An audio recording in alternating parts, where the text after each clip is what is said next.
Getting it real with RealChunWai on the hottest topics, frank, engaging and candid. Don't forget to like, share and subscribe. Siti Rahayu Baharin, or more popularly known as Cikgu Rahayu, is making her debut at Tanjong Karang, Selangor. As a Muda candidate, it won't be a stroll in the park, as Tanjong Karang is a Barisan Nasional stronghold. Let's hear it from Cikgu Rahayu.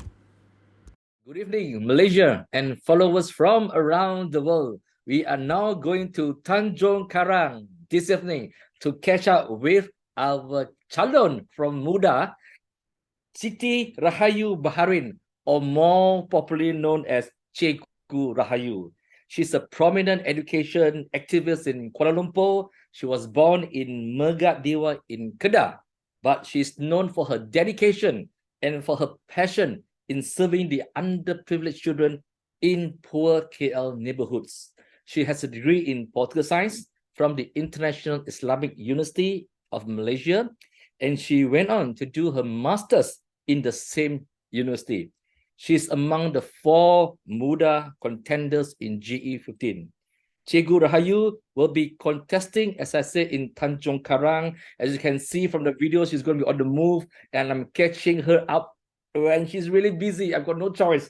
And it is a semi-rural constituency, which is known for rice cultivation and, of course, some of the most scenic beaches, which many of us, unfortunately, do not know. So you got to go to Tanjong Karang if you have to. Now, Siti, I will call you Siti. Is it all right? Yes, definitely okay. All right. Okay, I will just dive into the conversation because I know you're so busy. Okay, now you have been an activist for the right to education, but can you briefly tell us about yourself?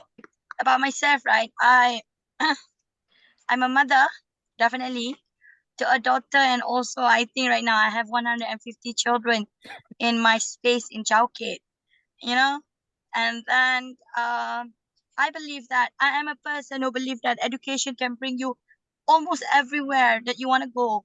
That is why, right, I insist and I'm very serious about letting every children earn the opportunity to get quality education.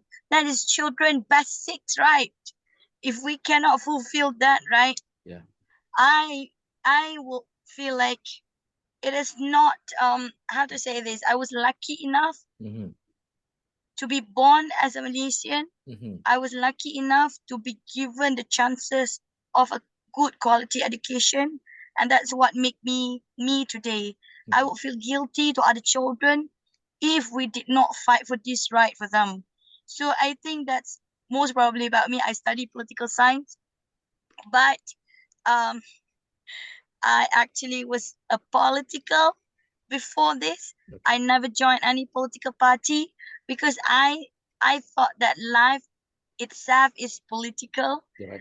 That every day is a decision making. It's about working with the people and everything. But after working for children for quite some time, I figure out that I do need to join politics in order for me to talk more and to push more about policies that win children, especially on children education, on children growth, and on children's healthcare. Yeah, that's about me. Yes, I understand. I think that without doubt, that education is the best passport to uplift and to upgrade the one in life. And for the both in the poverty level, that's the best way to break up from that poverty cycle. Now, why specifically the neighborhood in Chow Kit and Kuala Lumpur? Why did you choose that place? I think, right, when I first started, I was just like any other people, right? When I think of wanted to work with a society, I know Chow Kit is known for, having a lot of soup kitchens and everything. I volunteers in Chow Kit, and from there, I learned the situation, I learned the problem, and then I think my work is the answer to the problem. It's like creating a solutions to the problem that we see. So we saw at that time. So that is why it is Chow Kit. It's just it started with a very small movement that we brought books to read with children on the street. But later, a lot of other question arises. We saw a lot of other problems, and then we try to solve it from there. Lah. That is why, and then it continues up until today. We are still in Chow Kit doing the work. Yeah.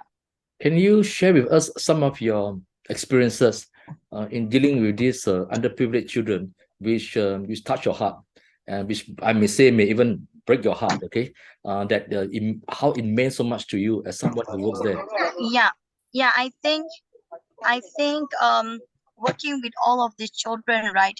I understand that all of the childrens, they they really wanted something. I remember listening to the story from one girl, right, that she when she reached the age of, going to school, 7 years old, she and her mother queue to register, and then later she figured out that they can't register because even though the father is PR, but I think because of the documentation issues, and then later she cannot be registered, and that is so heartbroken for a young child who really wanted to go to school.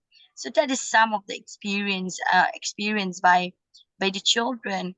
I met with 11 years old girls who cannot even read, and imagine it's Kuala Lumpur in the middle of the city center. It's I think she was 11 years old in 2019. So 2019, 11 years old, can't even read, living in a city center. And I think that's heartbreaking to know. So that's among the experience that I experienced there, yeah. So when these children, they are born and they are growing up in these very tough circumstances, do you see that in your work that many of them would have sort of like fallen behind and they are back to this vicious circle because of these circumstances that is stacked against them without the help that appears for them? Yeah. I think that's what happened to them. Um, our work, right? We really want to break that vicious cycle, because, right, if there's no education, there's no opportunity, there's no chances, they're going to repeat the same cycle of life. I don't say that it is that bad. Yeah. I met with all of the parents. The parents are very hardworking. It's actually, right, somehow um tell you that our assumptions that the poor, right, they are not working, that's why they fallen into poverty trap. It's so wrong.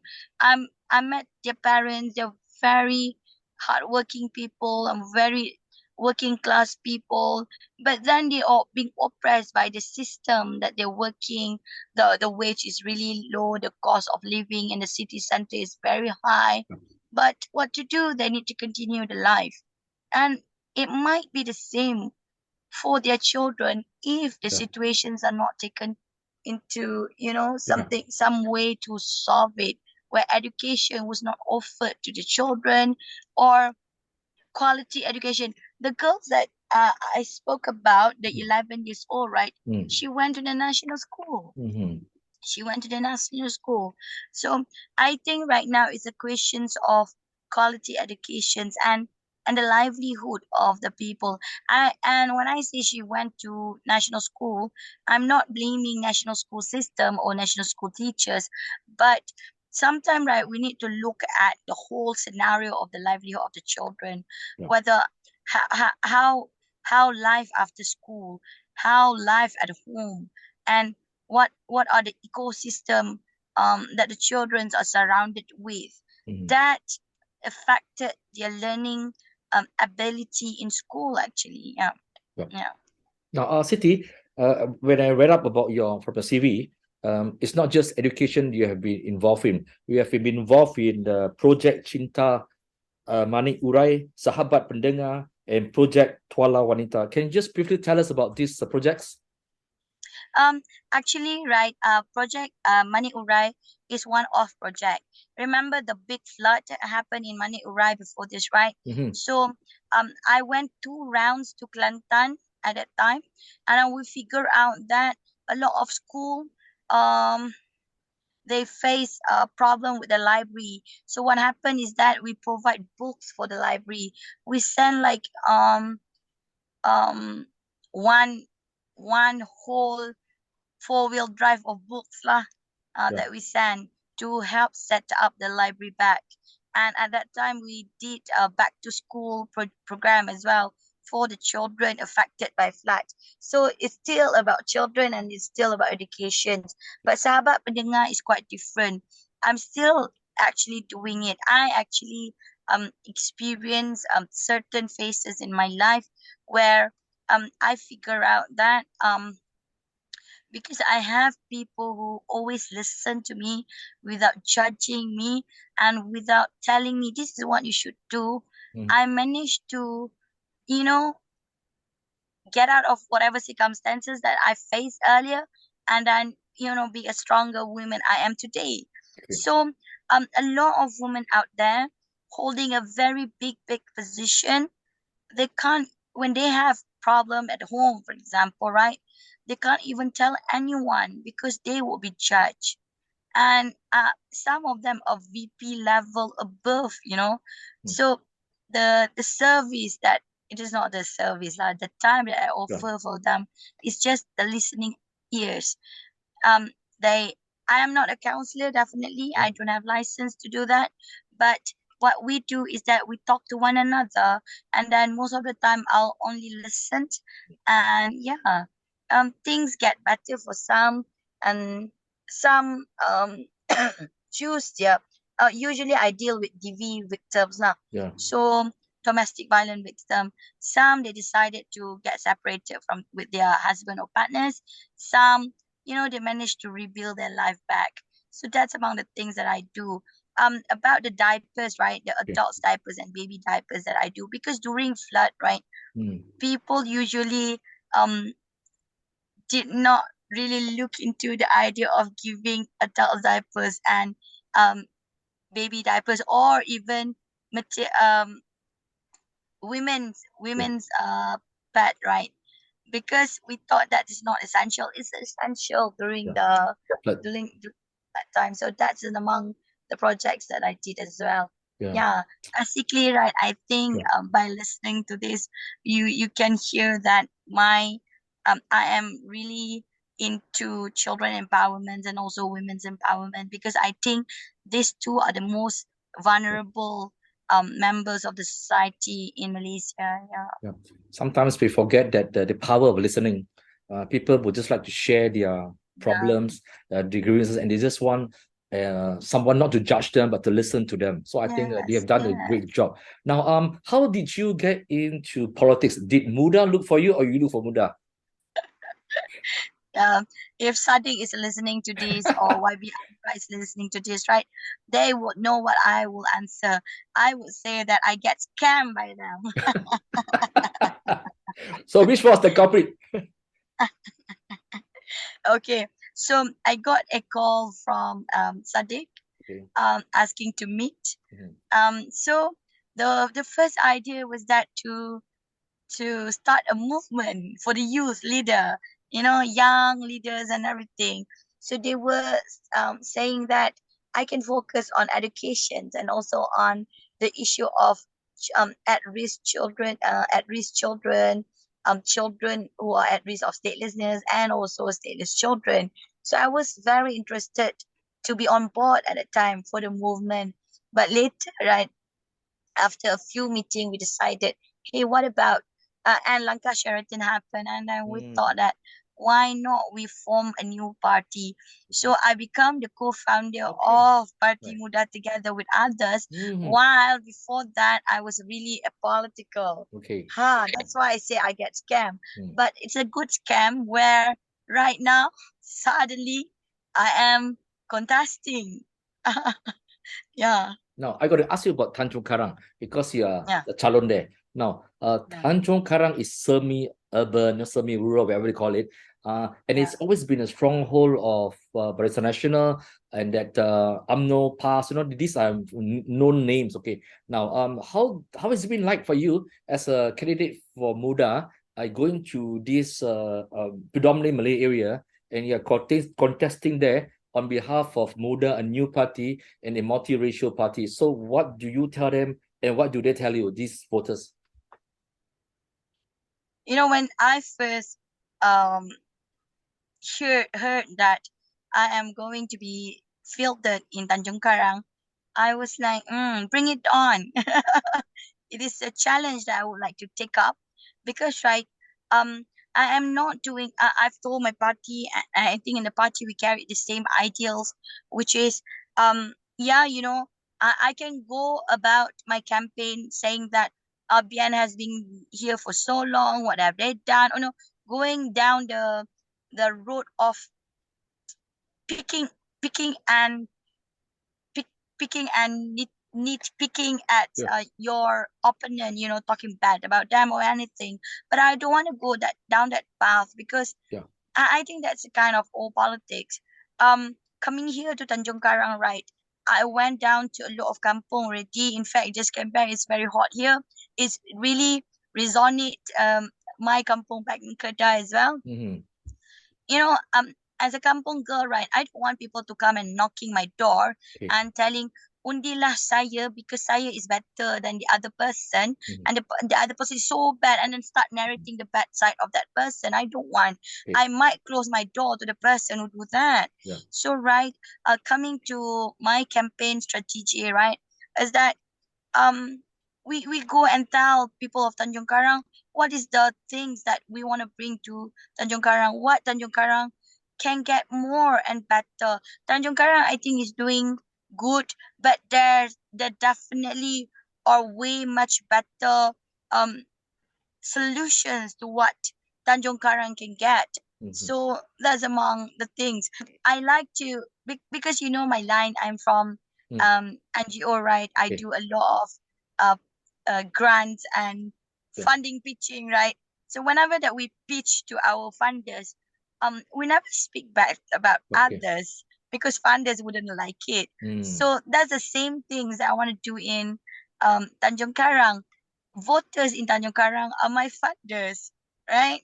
So I need to pitch to them what are the things that I want to bring about to Tanjong Karang. Last night during my we hold one mega ceramah, and I've told people in Tanjong Karang that I'm going to really focus on education in Tanjong Karang.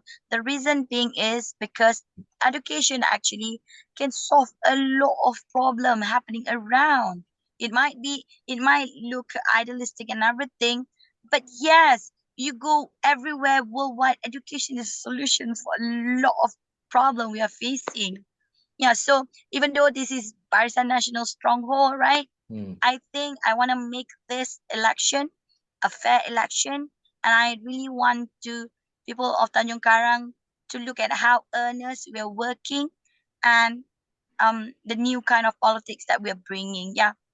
Siti, I have this belief that the Malaysian politics, the country, is maturing. We are on a transitional progress. We have not really fully matured, but a lot of changes have happened since G14. And even before that, we have realized that in Malaysia, no voters will give the government a two-thirds majority. That's really history. Because in fact, all around the world, voters do not want to give too much power to the government, so they refuse to give the two-thirds majority. Second thing is that since GE14, the perception that the government cannot collapse was removed, because in G14, a government that has been in existence, that in power for 60 years, suddenly collapsed. And in this election, G15, for the first time, we have so many contenders for 222 seats, 900 over candidates, which means that a lot of people feel that, look, taking part in politics is not just the domain of the established parties. Everyone has got the right, and that includes a lot of independents and a lot of new parties and people from Muda. And plus the fact that there are so many new Undi 18 voters. These are untested, and there are no data, no statistics as to how they will vote. And of course that there are these three big parties, BN, PN, and PH, in three fighting together, and of course there'll be a split of votes. Do you feel that for somebody who's contesting in a predominantly Malay area, semi-rural, do you feel that voters' perception and voter sentiments of the Malays have changed, have shifted? I think even though Tanjong Karang is a semi-rural area, right, and a Malay majority area, most during my I didn't go throughout Tanjong Karang yet, but during my campaign trail, right, I figure out there's a lot of um retiree people on old people in Tanjong Karang. The young, right, actually are around Klang Valley, you know, because they're working outside. Job opportunity are quite lacking around here. Yeah. So I think, right, a lot of Tanjong Karang, even though it's semi-rural area, Malay domain, but I think they have reached that political maturity, you know, by the experience of living outside one, and then a lot of generations like me are well educated. They graduate. They are universities graduates, and then as well with the, you know, interference of social media, I think that makes quite a difference in the way people view politics and the way people want to vote and elect and the way that they understand politics today. I think all these three factors really affected the level of maturity in politics for people in Tanjong Karang. I don't think it's only Tanjong Karang, but I think it's applied nationwide where internet reach a very good. I went to Tanjong Karang, right, and when I introduced myself, my name is Cikgu Rahayu. I know you. I saw your TikTok. Okay. You know, stuff like that happen. Yeah. Yes.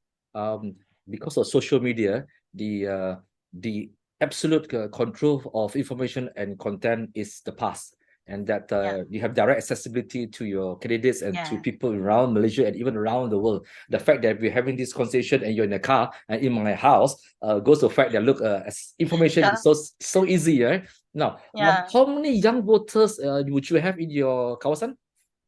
I have 13,800 new voters in my kawasan. Right. That is big, right? Yeah. Because I remember last time the what is it?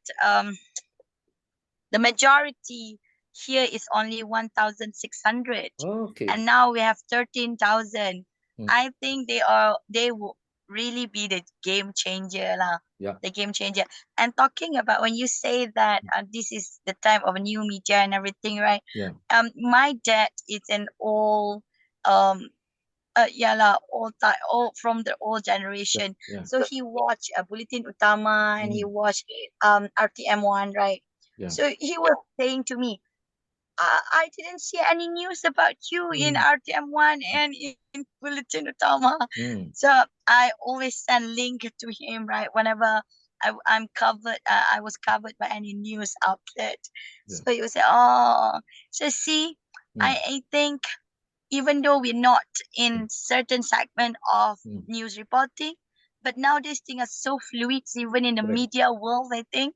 Yeah.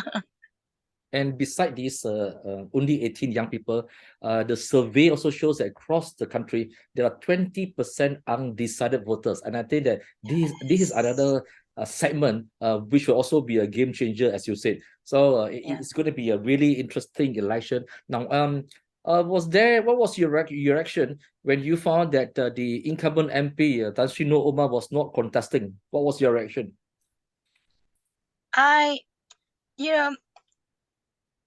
That I think that this is among the reason that people say that I cannot be in politics, you know. When that happened to him, right, I somehow feel like, oh no, you know, I know there's a possibility that I might win if he's not contesting, but after I saw his press conference, right, I feel guilty listening to that, right, and I feel like, oh my, because he said that he get the news from the media and everything, and I was wondering, this is the reason that why we need new politics, because right, there's no empathy and there's no compassion in politics. One, actually, you need to elect a compassionate party. You need to elect an empathetic party, because, right, imagine you are voting and bringing someone without empathy and without compassion to the parliament to make policy for you. What will happen? And I read in Harvard Business Review, they said that this is a time for leadership of compassion. This is a time of a good leader, a leader that understand and really connected with you. And when that happened to Tan Sri No, right, I feel like, oh my God, would I experience the same thing as well? So yeah, I wish him the best, and I wish all people contesting in Tanjong Karang the best, and we can have a very fair fight, fair and earnest fight. Let the best man win, I think. Yes. And before we conclude this, can you have a message to the voters of Tanjong Karang, and especially the young voters, and to Malaysian voters in general? I think, right, the most important message that I want to send down is that you need to come down to vote. You need to come down to vote. Your vote matters, because, right, not coming to voting is also a decision that you make. You are also making a decision. So come down and vote. Choose the right person as your voice in parliament, because this is a time for the person to make and draw policies that will affect your livelihood. Not only your livelihood, but livelihood of others as well. For the young voters, or the voters are not sure, right, who to vote and everything. Now, information is everywhere. Search and look for your. I think if we Google the name of the persons that we want to vote, a lot of information will come out. Study about them. You need to do your research. Just don't blindly follow, the tradition or the culture or the sentiments on that people around you have. But make your wise decisions. You guys are wise enough. We Malaysians are wise enough to make decisions, and these will be for the betterment of all of us in Malaysia. So come down and vote. Choose the right one. Study and do some research about them, and then decide. Yeah, Malaysia is in good hand because of you. You matters, and then let us really flourish this democratic process by coming down to vote. Yeah. Thank you so much.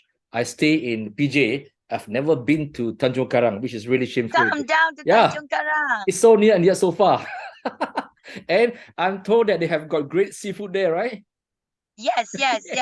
They got great seafood at Bagan Pasir. You need to come. Yes, I will be there. To all Malaysian viewers and those around the world, if you are following this program, please follow Siti Rahayu, and please follow RealChunWai, RealChunWai on social media. Thank you and good night. Bye-bye. All the best. Thank you. Bye.